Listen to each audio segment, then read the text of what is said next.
নমস্কার, আমি সুস্মিতা। আপনারা দেখছেন সুস্মিতা সিম্পল কুকিং চ্যানেল। আজকে আমি বানাবো ক্যারামেল সিমুই।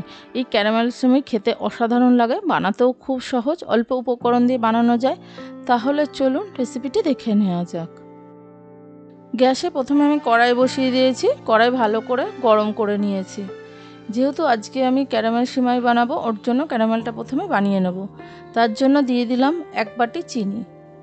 চিনিটা আমি মিষ্টিটা অবশ্যই নিজেদের পছন্দ মতন দিতে হবে, কম বেশি তো পায়েসে করাই যায়। আমি 1 বাটি মাপ করে দিয়ে দিলাম। এবার চিনিটাকে গলা অবধি অপেক্ষা করব। দেখুন চিনিটা গলতে আরম্ভ করে দিয়েছে। এবার একটা খুন্তি দিয়ে হালকা নাড়াচাড়া করে পুরো চিনিটা যাতে গলে যায় সেই অবধি অপেক্ষা করব। নাড়তে নাড়তে চিনিটা গলে গেছে, কালারটাও চেঞ্জ হয়ে গেছে। এবার উপর থেকে আমি হালকা করে দুধ দিয়ে দেবো। একদম হাত কড়াইয়ের গা ঘেঁষে দেবো না, তাহলে ছিটকাতে পারে। অল্প অল্প দুধ, আমি লিকুইড দুধ আগে থেকে জাল দিয়ে মিশিয়ে দেব। দলাটা যেহেতু ক্যারামেলের দলা ভাব আছে, দুধটা ফুটলেই ভালো করে খুন্তি দিয়ে নাড়াচাড়া করলেই মিশে যাবে। এবার লিকুইড দুধ দিয়ে দিয়েছি, 1 গ্লাস মতন আমি দুধ দিলাম। এবার ভালো করে চিনির দলাটা নাড়তে নাড়তে মিশে যাবে। তাপটাকে আমি মিডিয়ামে করে দিয়েছি। দেখুন দলাটা একদম নেই, চিনিটা ক্যারামেলটা পুরো দুধের সাথে গুলে গেছে। এবার দুধ ফুটতে আরম্ভ করে দিয়েছে। এবার একটা বাটিতে আমি 2 চামচ মতন গুঁড়ো দুধ নিয়ে নিলাম, আর 2 হাতা মতন আমি লিকুইড দুধ তুলে চামচ দিয়ে ভালো করে মিশিয়ে নেব, যাতে কোনো রকম দলা পেকে না থাকে। এবার দুধটা ভালো করে ফুটতে আরম্ভ করে দিয়েছে। ওই দুধের মধ্যে যে গুঁড়ো দুধটা গুলে রেখেছিলাম সেটা মিশিয়ে দিলাম।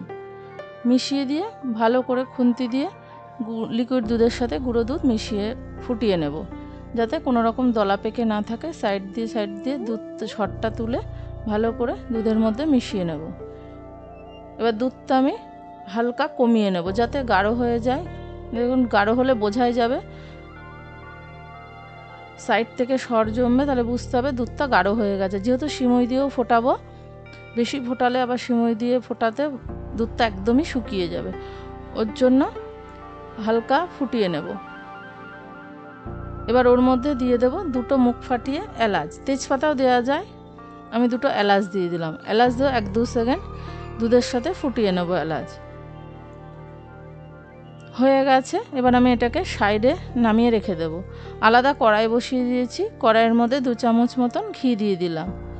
ঘি গরম হয়ে গেছে। ঘিয়ের মধ্যে বাদাম আর কিচমিচ আমি লাল করে ভেজে নেব। কিচমিচ যেহেতু তাড়াতাড়ি পুড়ে যায়, খুব বেশি সময় ধরে ভাজবো না, 1-2 সেকেন্ড নাড়াচাড়া করলে ভাজা হয়ে যাবে।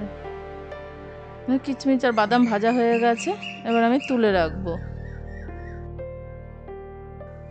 ওই ঘিয়ের মধ্যে সিমুই আমি ভেজে নেব। যেহেতু 1 বাটি চিনি দিয়েছি, আমি 1 বাটি সিমুই দিলাম। এবার সিমুই ভালো করে ভেজে নিলে পায়েসের টেস্টটা খুব ভালো হয়। এবার সিমুই মিডিয়াম তাপে লাল করে ভেজে নেব। একদম কড়া লাল করব না, তাহলে পুড়ে যাবে। অনবরত নাড়তে নাড়তে কালারটা চেঞ্জ হলে বুঝতে হবে যে সিমুই ভাজা হয়ে গেছে। দেখুন সিমুইটা ভাজা হয়ে গেছে। এর থেকে আর বেশি লাল করব না, বেশি লাল করলে আবার পুড়ে যেয়ে তেতো ভাব চলে আসবে। এবার আমি ওতে 1 বাটি মতন দুধ দিয়ে দিলাম। যেই বাটি মাপ করে সিমুই দিয়েছিলাম সেই বাটি মাপেই আমি 1 বাটি দুধ দিয়ে দিলাম। এবার দুধ দিয়ে সিমুইটাকে 1-2 মিনিট আমি ফুটিয়ে নেব, যাতে সিমুইটা গলে যায়। যেহেতু ক্যারামেল বানিয়ে নিয়েছি, ওর মধ্যে আবার সিমুইটা ডাইরেক্ট ঢালে অনেক সময় গলবে না, ওর জন্য আগে থেকে একটু সেদ্ধ করে নিলাম। এখানে জল দিয়েও করা যায়, দুধ দিয়ে দিলে টেস্টটা খুব ভালো হয়। দেখুন শুকিয়ে গেছে, সিমুই সেদ্ধ হয়ে গেছে। এবার সিমুইটাকে সাইডে রেখে দিয়ে দুধটা বসিয়ে দিয়েছি। এবার ওই দুধের মধ্যে সিমুইটাকে দিয়ে দেব। এবার তাপটাকে আমি প্রথমে বাড়িয়ে দেব, যাতে তাড়াতাড়ি ফুটে যায়। এবার সিমুইটা দেওয়া হয়ে গেছে। এবার ভালো করে নাড়াচাড়া করে ফুটিয়ে নেব। যেহেতু আগে থেকে সেদ্ধ করা, আবার দুধটাও ভালো করে ঘন করা, খুব সময় লাগবে না। 4-5 মিনিট ফোটালেই সিমুই রেডি হয়ে যাবে।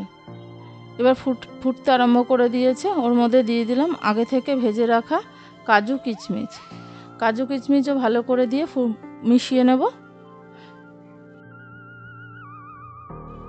মিশিয়ে নিয়ে 4-5 মিনিট আমি ফুটিয়ে নেব। এর থেকে বেশি ফোটাবো না, তাহলে আবার বেশি ঘন হয়ে গেলে সিমুই জমে যাবে, খেতে ভালো লাগবে না। ঠান্ডা হলে এমনি পায়েস জমে যায়।